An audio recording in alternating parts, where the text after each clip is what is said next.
حضرت ابو ہریرہ رضی اللہ عنہ بیان کرتے ہیں، ایک یہودی نبی کریم صلی اللہ علیہ وسلم کی خدمت میں حاضر ہوا تو اس نے عرض کیا، مجھے کوئی ایسا عمل بتائیں جس کے کرنے سے میں جنت میں داخل ہو جاؤں۔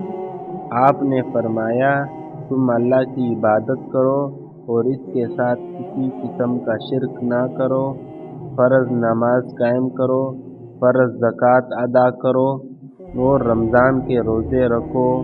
اس نے کہا، اس ذات کی قسم جس کے ہاتھ میں میری جان ہے، میں اس میں کوئی کمی پیشی نہیں کروں گا۔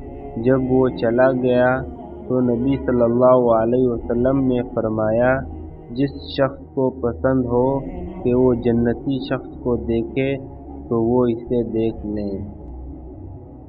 تمام مسلمان بھائیوں سے گزارش کرتا ہوں کہ ویڈیو کو لائک، شیئر اور سبسکرائب ضرور کریں۔ جزاک اللہ۔